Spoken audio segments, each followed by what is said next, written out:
It's on to round 2 of the TSSAA playoffs, and for Southwest Virginia, the playoffs begin this week. We hope you've enjoyed this season of the Six Rivers Media Sports Huddle. Jeff Birchfield, Brian Woodson, Andrew Smith. I'm J.D. Vaughn coming at you, bringing you all the action from round 1 of the Tennessee playoffs and the final week of the regular season in Virginia, and a preview of this week's games right after this word from Lazy J Farms. Lazy J Farms has been raising the finest cattle and all-natural pork for 3 generations on the family farm in Fall Branch. Their blonde Aquitaine herd offers a leaner, healthier, and more tasteful beef. And the butcher shop is local, farm to table, and 100% authentic. This is the way your grandfather shot for me, with steaks cut to order, quality assured, and ready to ship to your door. Open Thursday through Saturday on Bloomingdale Road in Kingsport. Come see us. Science Hill, a shocking win at Oak Ridge, to say the least. I mean, that you're down 10 points on multiple occasions. The Hilltoppers get it done. Yeah, they were down 24-14 at the half, 31-21 at the end of 3 quarters. Great comeback. They're, Oak Ridge almost goes up 31-14, or at least 27-14, and they're ready to kick a field goal. And Science Hill blocks it, runs it back 83 yards. Darren Hill does for a touchdown, so that cuts the game 24-21 there in the third quarter. Then after Oak Ridge takes that 10-point lead in the fourth quarter, Science Hill with a great rally. Jabrell Fain had 2 interceptions in the game, and then finally Lane Clement to Braden Austin, 34 seconds to go, throws a touchdown pass. Then at the end of the game, Branson Newberry with the interception to end the game in the end zone. A ton of big plays on that. Aiden Perry actually had a 50-yard touchdown run, and then they were able to shut down the star receiver, for Malik Howard, the big tight end for Oak Ridge, who had a huge first half with 2 touchdowns, and Science Hill shut it down pretty much the second half. Wow. So what a game. And then what a game in Kingsport. Dobbins Bennett goes up 21-7 early in the third quarter, but Farragut comes all the way back. Farragut forces overtime, and then in overtime, the funny thing is, so Dobbins Bennett forces a fumble, and then the Indians get it back. Levi Chappell goes around the right side. Right when he's about to take the snap, there's this huge flash of lightning overhead, and they somehow, for some reason, ran the play anyway. He got to the 4-yard line. So there's about a 50-minute lightning delay, and then about 50 minutes later, he comes in one play, Levi Chappell 4 yards for the win. His 4th touchdown of the game. He ran for 3 and then threw another to Tyree Thomas. But so Dobbins Bennett, it doesn't have to be pretty this time of year. The Indians move on with a 27-21 win. And what a game for Tyree Thomas. 8 catches for more than 100 yards for the junior wide receiver. He and the quarterback have a really good chemistry. But if I'm Dobbins Bennett, I guess my one concern from this game is how Farragut was able to move the ball in the second half, particularly running back Logan Wright, who scored both of Farragut's touchdowns in the fourth quarter. And a couple of turnovers by the Indians in plus territory, so that didn't do them any favors. But who cares? Dobbins Bennett, for the first time in 5 years, they get the 10-win mark. They're 10-1, moving on to round 2. Rycove and Twin Springs, there was some concern last week that Twin Springs might not be in the playoffs, but they are. Yeah. But at the same time, Rycove is going in with a lot of momentum. They win the Scott County Super Bowl. Yeah, this was a fun game. It was 47-26, so that score is deceiving. The first 5 times down the field, they just kept trading touchdowns. Then Ben McElroy had a big interception, which allowed Rycove to go down and score again. They really dominated on the ground the whole game and built a 31-14 lead. And then Twin Springs scored their scores were big: a 54-yard touchdown run by Julian Pasquale, 71-yard run by Isaiah Kaiser, and then Clay Ross with a terrific 20-yard run before halftime. So it's 34-20, and then it starts absolutely pouring buckets. And then of course, we had the lightning. It looks like everybody else. It was a long night. When they finally came back out, they played in this weather. Twin Springs got down to 34-26 on another Clay Ross touchdown. And then penalties. It was plenty of laundry actually in the second half. Led to a couple of tries for Rycove. They were able to put it away. This is a fun game. Rycove will go in the playoffs with momentum. Twin Springs, even though they lost, Coach Warner is very optimistic that they'll be able to be okay. And once they knew they were in the playoffs, he feels pretty good about their opportunity ahead. Yep. Andrew up in Unicoi County. Again, not easy, but for the first time since 1984-85, Unicoi County advances in the playoffs for back-to-back years. Yeah, and it's obviously a big win for Unicoi County. They're being able to take care of what's been a very solid Sweetwater team, not just this year, but historically very strong. So a big win for them. Blaze Rice, massive fourth quarter, a couple touchdowns. Took from a 14-14 tie up 28-14. A big swing point in that fourth quarter. After Blaze's first touchdown, Unicoi County, surprise onside. They get it and then drive down and Blaze scores again to go up 28-14. Just kind of really changed the momentum, the complexion of that fourth quarter. Elsewhere, Colby Jones, another solid game from him, both on the ground through the air. A couple touchdowns for him. And, yeah, just a big win for Unicoi County. Something that's not been done in 40 years. Anytime you can get that accomplished, it's a major feather in your cap for the Unicoi County program. And they survive, they advance, and one of the few teams left standing. Yep, moving on to round 2 this week at Tyner Academy. And speaking of moving on to round 2, Happy Valley hadn't done that in almost a decade, but they get it done, 45-6 over Tellico Plains, Jeff. Yeah, the Warriors ended up 352 rushing yards, didn't attempt a single pass. Tyler Bagley, who's a two-time state pole vault champion, ended up with 3 touchdown runs. Lane Parker had 89 yards, touchdown, recovered a fumble on the defensive side. Keelan Relaford, 112 rushing yards. And then Mason Norman, big game on the defensive side, 2 sacks, fumble recovery. Gabe McDougal, the quarterback, had 2 touchdowns. And Aaliyah Rangel, shout out to her. She's 6 for 6 on extra points, plus hits a 24-yard field goal. Tellico's sort of a funny thing at the end of this game. It's 45-0. They're out of timeouts, and they get down to the Happy Valley 1-yard line with a pass.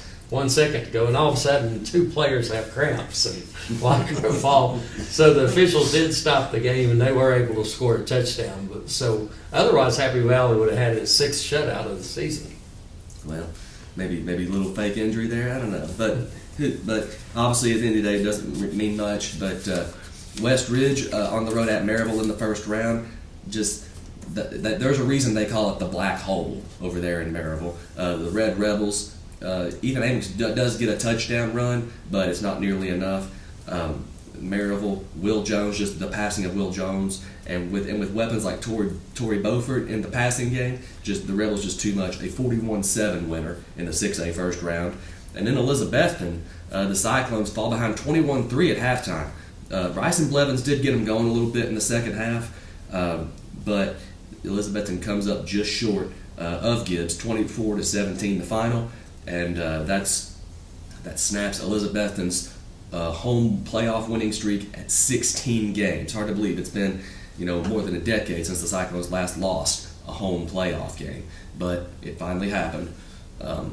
First time since actually 2015 they lost to CAK, and they'd won every playoff game at home since until this past week. Just a tough loss for the Cyclones. Just an injury-riddled season, but still 8-3, and it just at the end of the day, just a good run from the Cyclones. C.J. Mathis a couple of touchdowns, but not able to keep that winning streak going.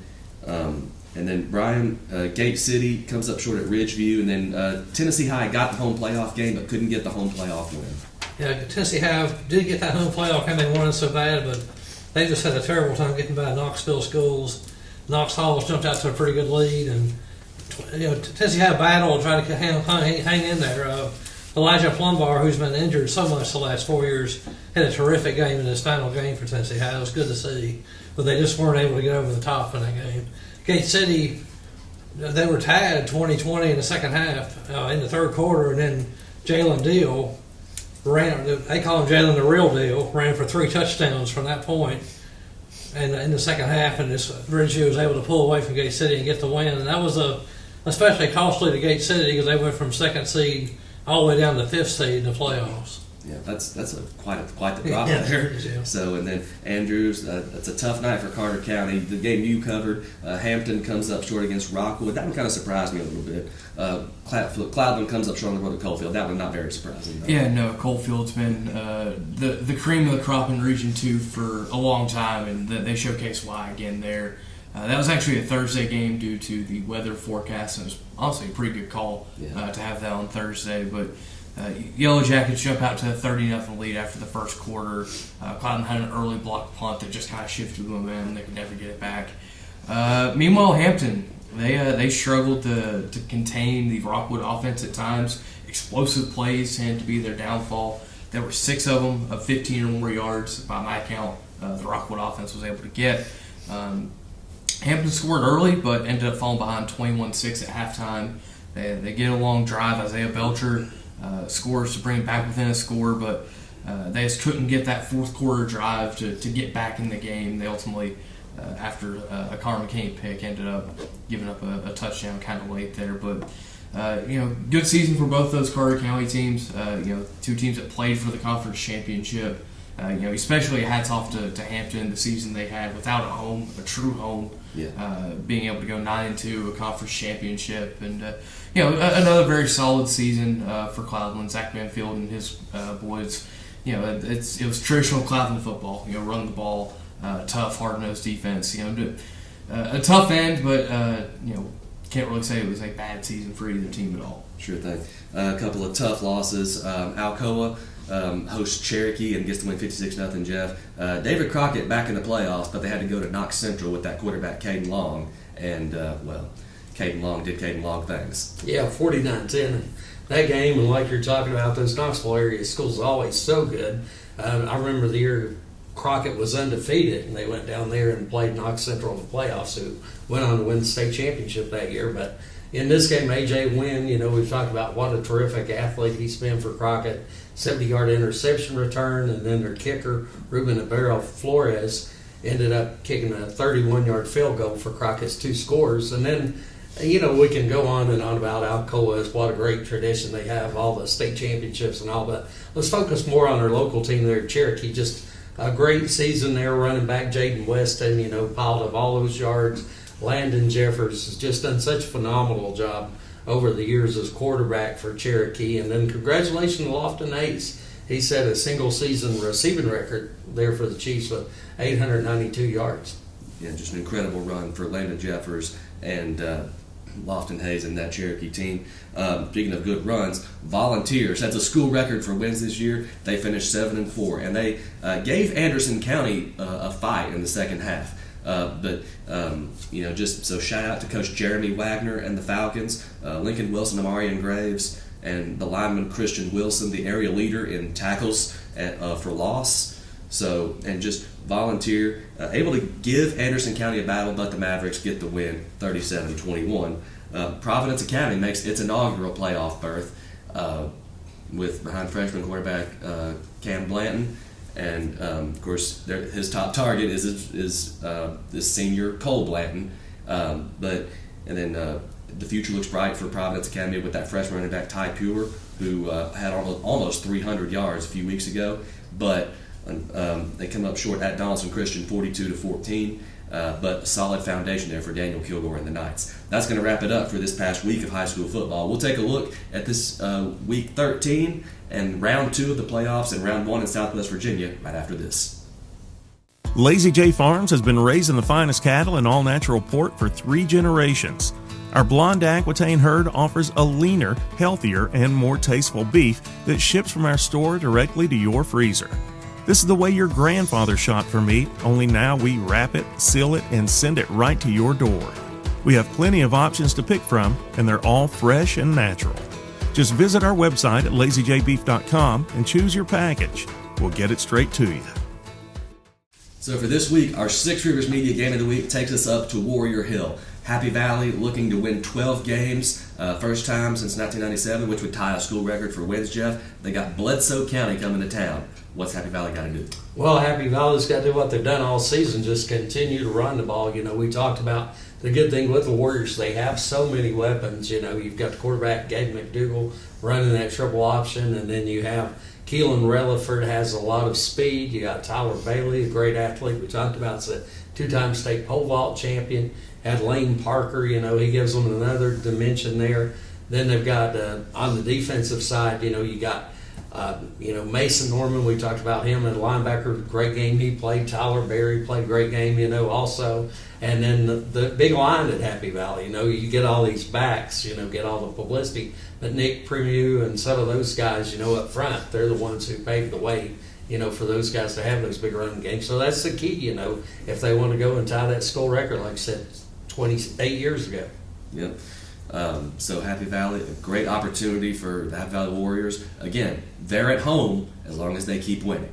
Speaking of being home as long as you keep winning, Dobbins Bennett is at home this week. The Indians will host Blackman, only the second time ever these two teams have played. The last time they played was in the time of the Super 32, when all 32 teams in Class 6A made the playoffs. Remember that 10 years ago? Off that was not a good night for the Indians that night. Master Teague, who ended up playing at Ohio State, just ran wild that night.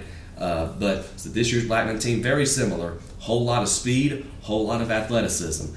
So Dobbins Bennett and quarterback Levi Chappell, the running backs Luke Lundy and Starnes. It has to be mindset of pound the rock, keep that offense for Blackman on the sidelines, and for that Dobbins Bennett defense, they have to keep Blackman contained just long enough. Bend, but don't break. If you want that state quarterfinal for the first time in 5 years. Dobbins Bennett welcoming Blackman this Friday at J. Fred Johnson Stadium. Then Andrew, Unicoi County, the Blue Devils on the road at Tyner this week. Yeah, unsurprisingly, the first time these two schools have ever seen each other.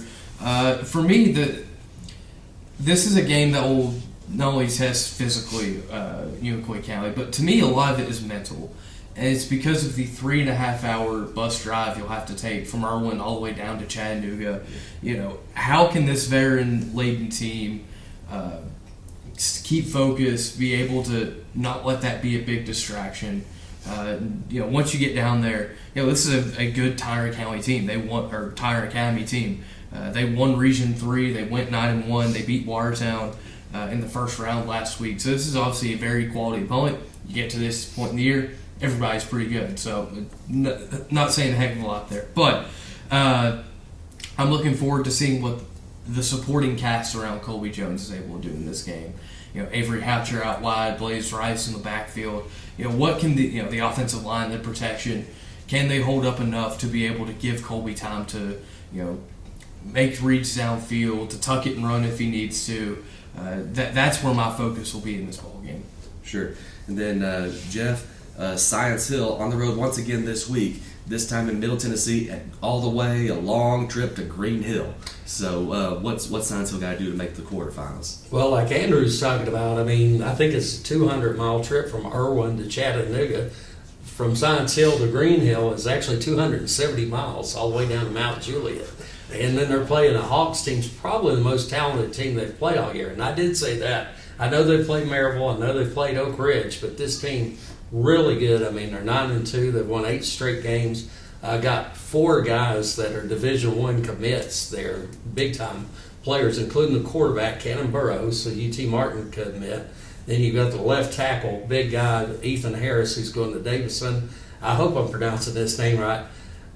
Azima Damian, who is going to go to Army, their linebacker, and then a tight end, Aiden Sadler, who's going to Dartmouth. You got all those guys, and then other guys that I've not even mentioned yet. The running back, Zach Cartwright, he's got nearly 1,100 yards for the season. He had 158 yards against Smyrna in their 42-14 victory in the first round.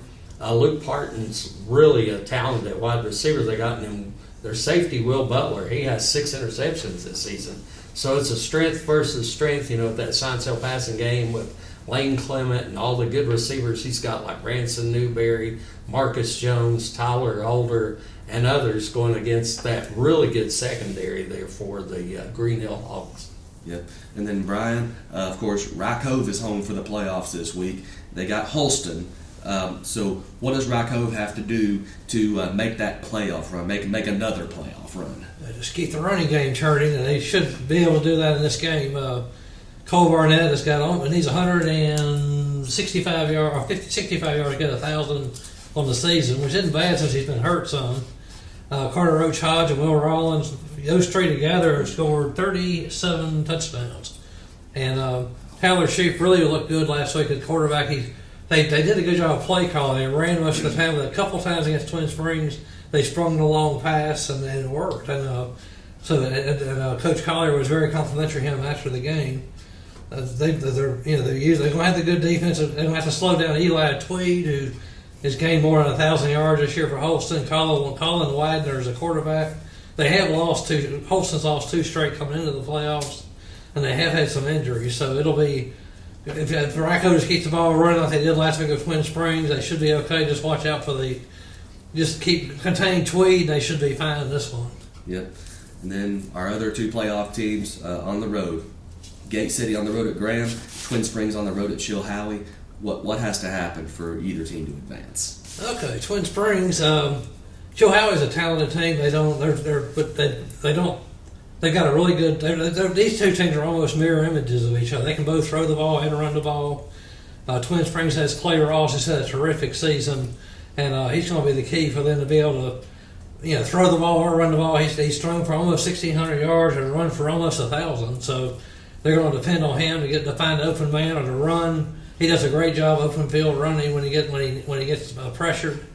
Chilhowie's got a very young team, but they've only lost once this year. They're a good team. They only lost to Union, or not Union, Eastside, like everybody else has. But they're talented too. Being at Chilhowie will help Chilhowie a lot in this one. This should be a good ball game down to the end. Gate City has to go to Graham, which is never easy, and they're playing at Richlands because Graham's field's not officially ready for use yet next to the high school. Gate City's, they're 29-2. The 3 teams they've lost to this year are 29-2. The 3 teams Graham's lost to are 28-2. So these teams are pretty good. Gate City has they're 20-17 all time against Graham. Their last playoff meeting, they won 70-0 over Graham, and that's when Graham hired the new coach, Tony Palmer. And since then, Graham has won 3 state championships. So Graham's really talented, just like Gate City. They've got Graham's talent. They got the Dawson Roberts, who was injured earlier in the year, but since he's come back, they've been really good. The coach's sons, Gage and Garrett Palmer, are talented running backs and receivers. Gabe Lilly's a good running back. Gate City has their own talent with Zane Reed. What they're going to want to do is keep the ball on the ground with Walker Hillman and Corey Bird and try to just keep the ball away from Graham's offense. Throw the ball to Parker Jenkins and Caden Houseright. They've had terrific seasons, and just get the ball to them too, and mix up the play calling a little bit. Don't let it get too predictable, and just keep the ball away from Graham. Graham's so talented on offense, but they're also talented on defense. This should be a really good ball game. Like I said, Graham has won 7 in a row by a combined 287-36. So they've been rolling again. And the teams they've lost to, like I said, just like AC, are really good teams. So this should be, it's hard to tell, but it should be a good ball game. It's going to be playing kind of a neutral site, but it should be a good crowd there for both sides, and should be a lot of fun to watch. Yeah. Well, they don't get easy this time of year, do they, guys? So, but round 2 of the playoffs in Tennessee, round 1 of the playoffs in Southwest Virginia. Get out there and enjoy some football, because each week the field cuts in half until we have a winner. That's going to do it for the Six Rivers Media Sports Huddle. For Jeff, Brian, and Andrew, I'm J.D. Vaughn. So long. Lazy J Farms has been raising the finest cattle and all-natural pork for 3 generations on the family farm in Fall Branch. Their blonde Aquitaine herd offers a leaner, healthier, and more tasteful beef. And the butcher shop is local, farm to table, and 100% authentic. This is the way your grandfather shopped for me, with steaks cut to order, quality assured, and ready to ship to your door. Open Thursday through Saturday on Bloomingdale Road in Kingsport. Come see us.